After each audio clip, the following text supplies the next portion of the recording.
Welcome বন্ধুরা, design Bangla RT চ্যানেলে আপনাকে স্বাগত। তো বন্ধুরা, আজকে আমরা আরেকটি নতুন কাজ শিখব, সেটা হলো পেন্সিল ড্রয়িং। তো পেন্সিল কিভাবে একটি ড্রয়িং করবেন এবং খুব সুন্দর সুন্দর আইকনিক ডিজাইন করবেন, তো সে সম্পর্কে আজকে আমি একটা আপনাদেরকে ধারণা দেওয়ার চেষ্টা করতেছি। তো দেখুন বন্ধুরা, আমি যেভাবেই এখানে ড্রাগ করতেছি ঠিক সেখানে খুব সুন্দর সুন্দর আমার এই পেন্সিলটা ড্রয়িং হচ্ছে। তাহলে আসলে একটা অবাক করা ব্যাপার, তাই না? তো অবশ্যই এটা নতুন হোক পুরাতন হোক সবারই জানা দরকার, বা যদি আপনি জেনে থাকেন তাহলে কিন্তু আপনার খুবই ভালো, এবং যদি না জানে থাকেন তাহলে অবশ্যই আপনি ডিজাইনটা একটু দেখে নিতে পারেন, ঠিক আছে? তো সবগুলো আমি ফেলে দেবো, কন্ট্রোল 3 দিয়ে আমি হাইড করলাম, এবং এখানে আমার এই কালারগুলো একটু হাইড করে নিতেছি।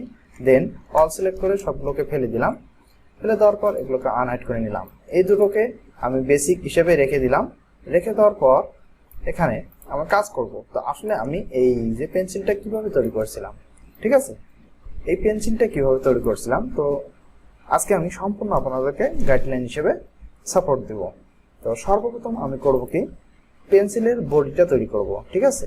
তো সর্বপ্রথম আমি রেক্ট্যাঙ্গেল সিলেক্ট করব। রেক্ট্যাঙ্গেল সিলেক্ট করার পর এখানে দেখুন আপনার স্ট্রোক বা সলিড কি আছে সেটাকে আপনি নির্বাচন করুন। তাকে থাকুক, কালার কি থাকে থাকুক, কোনো সমস্যা নেই। আমি আগে নির্বাচন করব আমার পেন্সিল বডির যে সাইজ বা মাপ যেটাই আপনি রাখুন না কেন, আমি একটু জুম ইন করে নিলাম। দেন এখন আমি এটাকে রাখলাম, ঠিক আছে? তো এখন আমি আইডোবা টুল দিয়ে সর্বপ্রথম আমার কালার কোনটা ছিল, এই যে বডিতে এই কালারটা ছিল, ঠিক আছে, অরেঞ্জ কালার যাকে বলে 158 ম্যাজেন্টা। দেন আমি আরেকটা ডুপ্লিকেট কপি নেব, এটাকে আমি অল্টার শিফট চেপে কপি করে নিলাম। নেওয়ার পর আমি এই কালারটা দিব, এটাকে একটু হালকা গাঢ় হলুদ, ঠিক আছে?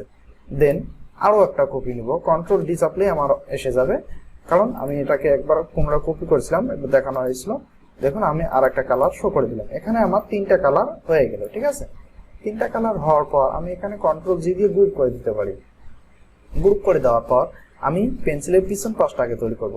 তারপর এখান থেকে আমি একটা রেক্ট্যাঙ্গেল তৈরি করে দেবো, ঠিক আছে? দেখুন আমি এখানে একটা রেক্ট্যাঙ্গেল সিলেক্ট করে দেব। আগে থেকে এটা সিলেক্ট ছিল বিধায় এটাকে রাখা যাবে না। তো এখন দেখুন আমি রেক্ট্যাঙ্গেল তৈরি করব। এখান থেকে জাস্ট সামান্য পরিমাণে আমার একটা রেক্ট্যাঙ্গেল দরকার। এই কালারটা হবে হোয়াইট কালার, ঠিক আছে? দেখুন এখানে কিন্তু হোয়াইট কালার রয়েছে, আমি হোয়াইট কালার দিয়ে দিলাম। দেন এখান থেকে আমি একটা কপি করে নেব, ঠিক আছে? অল্টার শিফট চেপে কপি করে নিলাম এবং কালারটা দিয়ে নেই, তাহলে আমি দেখতে সুবিধা বোধ করব। আমি আইডোবা টুল দিয়ে কালারটা দেখিয়ে দিলাম, ঠিক আছে? এখন আমি কন্ট্রোল ওয়াই দিয়ে একটু দেখতে পারি যে আমার বর্ডারটা আসলে কতটুকু আছে। এই এতটুকু পর্যন্ত ছিল। কন্ট্রোল ওয়াই দিয়ে আবারও আমি আউটলাইনটা ফিরে নিয়ে আসলাম। দেখুন এখানে সিলেক্ট করলে আমি দেখতে পাচ্ছি যে আমার এখানে এই অংশটুকু ছিল, ঠিক আছে? তো এখন আমি করব কি, এই যে দেখুন ডাইরেক্ট সিলেকশন টুল সিলেক্ট করে আমি জাস্ট এই পিছনের অংশটুকু সিলেক্ট করব। সিলেক্ট করার পর দুইটা আমার কিন্তু কর্নার আইকন চলে আসলো। তো এটাকে আমি একটু কর্নার করে দেব, ঠিক আছে? কর্নার রাউন্ড করে দেব। তো যতটুকু আপনার প্রয়োজন ঠিক ততটুকু আপনি এটাকে রাউন্ড করে দিতে পারেন, কোনো প্রবলেম নাই। দেন আমি এটাকে ছেড়ে দিলাম। তো দেখুন বন্ধুরা, আমি কিন্তু এটাকে মোটামুটি তৈরি করে ফেললাম, ঠিক আছে? এটাকে আমি কন্ট্রোল জি দিয়ে আবারও গ্রুপ করে রাখতে পারি। এখন আসবো আমি এই পেন্সিলের মুখের দিকে, ঠিক আছে? তো সর্বপ্রথম আমি রেক্ট্যাঙ্গেল সিলেক্টে গিয়ে স্টার টুল সিলেক্ট করবো। স্টার টুল সিলেক্ট করার পর আমি এখানে ড্র্যাগ করে, দেখুন আমি কিবোর্ড থেকে যদি up arrow down arrow click করি তাহলে কিন্তু আমার স্টারের পয়েন্ট সংখ্যা কিন্তু বাড়ছে কমছে। দেখুন আমি আপ অ্যারো ক্লিক করি, স্টার পয়েন্ট বাড়তেছে, এবং ডাউন অ্যারো ক্লিক করলে স্টার পয়েন্ট কমে যাচ্ছে। তার মানে আমি একদম কম সংখ্যা নিয়ে নেব, ঠিক আছে? মাত্র 3টি পয়েন্ট রয়েছে এখানে, দেখুন। তাহলে আমি এটাকে শিফট চেপে জাস্ট আমি সোজা রেখে ছেড়ে দিলাম, ঠিক আছে? ছেড়ে দেওয়ার পর আমাকে লাগবে এই মাথাটা একদম হরিজন্টালের দিকে, ঠিক আছে? দেখুন আমি খুব সুন্দরভাবে এটাকে নিয়ে নেব। জাস্ট আগে কালারটা আমি দিয়ে নিই, ঠিক আছে? কালারটা হচ্ছে আমার এই কালারটা, যেটা হচ্ছে অফ হোয়াইট একটা ম্যাজেন্টা কালারের মধ্যে। একটু জুম ইন করে নিই আপনাদের দেখার সুবিধার্থে। তো এখন এখানে আমি এই যে কালারটা আছে যে এটাকে আমি মেসিং করে এখানে সিলেক্ট করে দেব, বসাই দেব, ঠিক আছে? তো দেখি কতটুকু মেসিং করে দেওয়া যায়। এই এখানে আমি কিন্তু নিয়ে আসলাম, ঠিক আছে? দেখি জাস্ট আর একটু বসাই দেই, কতটুকু একটু জুম ইন করে নেই। জুম ইন করে নেওয়ার পর আমি দেখতেছি আমার পেন্সিলের যে মাথাটা মোটামুটি একটু অ্যাডজাস্টের দোরগোড়ায় আছে। তো একটু আমি ছোট করে দিলাম, ঠিক আছে। আমি চাইলে এটাকে আরেকটু বড় করে নিতে পারি, দেখুন এভাবে আমি বড় করে নিতে পারি, কোনো প্রবলেম নাই। দেন আমি করব কি, এখন এই যে কালার অংশ যে আছে, কালো অংশ, এই কালো অংশটা এখানে দিয়ে দিব। তো কালো অংশটা কিভাবে দিয়ে দিব, এখানে দেখুন Ctrl+C+F দিলাম এই অবজেক্টটাকে, এটা ডাবল কপি হয়ে গেল, ঠিক আছে। ডাবল কপি হওয়ার পর এটাকে আমি জাস্ট এই দেখুন এটাকে ছোট করলাম Alt+Shift চেপে। দেন এটাকে আমি একটা ব্ল্যাক কালার দিয়ে দেব। ব্ল্যাক কালার দেওয়ার পর এটাকে জাস্ট সোজা এখানে ড্র্যাগ করে এনে মুখের উপর ছেড়ে দিলাম, ঠিক আছে। এটাকে আপনি চাইলে আরেকটু ছোট করে দিতে পারেন। দেখি আমি আরেকটু ছোট করে দিলাম, দেওয়ার পর এটাকে আমি জাস্ট অ্যাডজাস্ট করে দিলাম এখানে। গুড। এখন কিন্তু আমার পেন্সিলটা ড্রয়িং করা শেষ হয়ে গেল। আমার পেন্সিলটা একদম হুবহু কিন্তু আমরা যে 3D ভেক্টর ডিজাইনের রূপ দেই ঠিক তেমন একটি পেন্সিলে রূপান্তরিত হলো। তো বন্ধুরা, আসলে এই সমস্ত 3D আইকনের পেন্সিল ড্রয়িং করা খুবই সহজ। তো আপনারা চাইলে এই সমস্ত কাজগুলো খুব সহজে শিখে নিতে পারেন, কারণ এই সমস্ত কাজগুলো শিখতে শিখতে আপনি বিভিন্ন ধরনের বড় বড় প্রজেক্টের 3D আইকন আর্ট করতে পারবেন। তো আমি আশা করি আপনারা আমার থেকে আরো খুব সুন্দর সুন্দর 3D আর্ট করতে পারবেন। তো এখন চলুন আমরা দেখিয়ে দেব যে কিভাবে এই পেন্সিলটাকে একটু বিভিন্ন ধরনের একটা নৃত্য প্রদর্শনীয় বা এই যে ব্রাশ টুলের সঙ্গে ম্যাচিং করে কিভাবে এটা কাজ করা যায়। তো দেখুন আমার যে এই যে কাজটা হয়ে গেল, এখানে কিন্তু আমার একটা ব্রাশ টুল রয়েছে, এই যে ব্রাশ একটা যে অপশন রয়েছে। তো আপনি সরাসরি উইন্ডো মেনু থেকে এখানে ব্রাশ নামে একটা অপশন পাবেন। আমি যেহেতু একবার কাজ করছিলাম এই জন্য আমার এখানে এটা রয়েছে, আমি এটাকে ডিলিট অপশনে প্রেস করে ডিলিট দিয়ে দিচ্ছি, ঠিক আছে। তো দেখুন আমার এখন আর এখানে নেই, ঠিক আছে। তো এখন আমি চাচ্ছি যে এই অপশনটাকে এখানে নিয়ে আসবো। তো দেখে আমি আগের অপশনটাকে ফেলে দেই। ফেলে দেওয়ার পর এটাকে ড্র্যাগ করে দেখুন এই যে বক্সটার এখানে আনার চেষ্টা করতেছি, ঠিক আছে।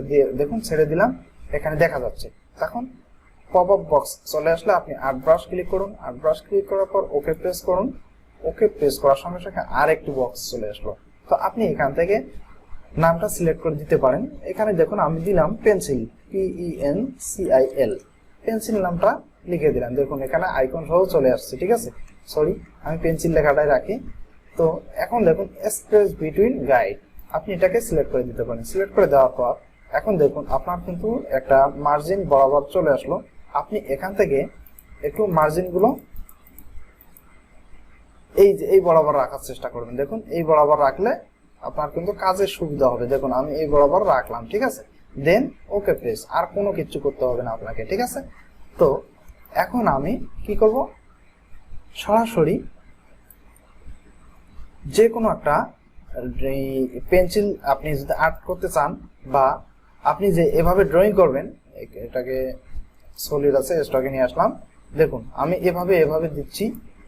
এখন যদি আপনি চান যে এখন এটাকে সিলেক্ট করবেন, এই স্টক সিলেক্ট থাকা অবস্থায় এখানে সিলেক্ট করবেন। দেখুন আপনার কিন্তু পেন্সিলটা এখানে এভাবে ড্রয়িং হয়ে যাচ্ছে, ঠিক আছে। তবে এখানে একটু কিন্তু খারাপ দেখা যাচ্ছে, তবে সমস্যা নাই, তবু অনেক ভালোই দেখা যাচ্ছে, এতে কোনো প্রবলেম নাই। দেন এটা আমি একটু ফেলে দিচ্ছি। তো আর একটা সহজে কিভাবে আপনি ব্রাশ টুলের সাহায্যে যেদিকে মন চায় সেদিকে আপনি মুভ করে পেন্সিলটাকে ড্রয়িং করবেন। তো এখন আপনি আপনার এই যে টুলস বারের এখানে দেখুন পেইন্ট ব্রাশ টুলস নামে একটু অপশন রয়েছে, এটাকে সিলেক্ট করুন। সিলেক্ট করার পর আপনি সরাসরি আপনি যে ব্রাশ টুলের মধ্যে পেন্সিলটা অ্যাড করছেন সেটাকে সিলেক্ট করুন। সিলেক্ট করার পর দেখুন আপনার কিন্তু ব্রাশ টুলটার আইকন আলাদা রয়েছে, ঠিক আছে। এখন আপনি যেভাবে ড্র্যাগ করে ছেড়ে দিবেন ঠিক সেভাবে পেন্সিলটা আপনার আঁকা হয়ে যাবে। দেখুন আমি এখান থেকে সোজা আমি এই পেন্সিল এখানে ছেড়ে দিচ্ছি। দেখুন আমার ওখানে ছিল না, মানে ড্র্যাগটা ভালো হয় নাই, এই জন্য দেখুন এখন কিন্তু আমি এখন ড্র্যাগ করতেছি, ঠিক আছে। এখন আমি এই যে সোজা এখান থেকে এই পর্যন্ত ড্র্যাগ করি। দেখুন এত বড় একটা পেন্সিল তৈরি হচ্ছে, ঠিক আছে। দেখুন ওয়াও, কত সুন্দর একটা কাজ, ঠিক আছে। তো আপনারা ঠিক এভাবে কিন্তু কাজটা করতে পারেন। তো খুব সুন্দর সুন্দর ডিজাইনের 3D আইকন তৈরি করা যায়। শুধু পেন্সিল না, আরো অন্যান্য কিছু আপনি আর্ট করতে পারেন, কোনো প্রবলেম নাই, ঠিক আছে। তো বন্ধুরা, আশা করি আপনারা এই কাজটি বুঝতে পারছেন যে কিভাবে একটি 3D আইকনের পেন্সিল ডিজাইন করতে হয় এবং সর্বশেষে এটাকে ব্রাশ টুলের মাধ্যমে ইউজ করে তার নান্দনিক আরো অন্যান্য যে কাজের ব্যবহার রয়েছে সেগুলোকেও ব্যবহার করা যেতে পারে। কিভাবে করতে হবে তো তাও আপনি এখানে জাস্ট এখানে ইনভলভ করে তারপর আপনি আপনার অ্যাপ্লাই করে দেখলে বুঝতে পারবেন যে আসলে কাজটা কতটুকু সুদক্ষ বা কতটুকু সহজ। তো বন্ধুরা, আশা করি আপনারা যদি এই কাজটি করে থাকেন বা খুব সহজ বোধ মনে করেন তাহলে অবশ্যই কৃতজ্ঞতা জানাবেন এবং কমেন্ট বক্সে সুন্দর একটি কমেন্ট করে যাবেন। তো ধন্যবাদ, ভালো থাকুন, সুস্থ থাকুন, গুড বাই।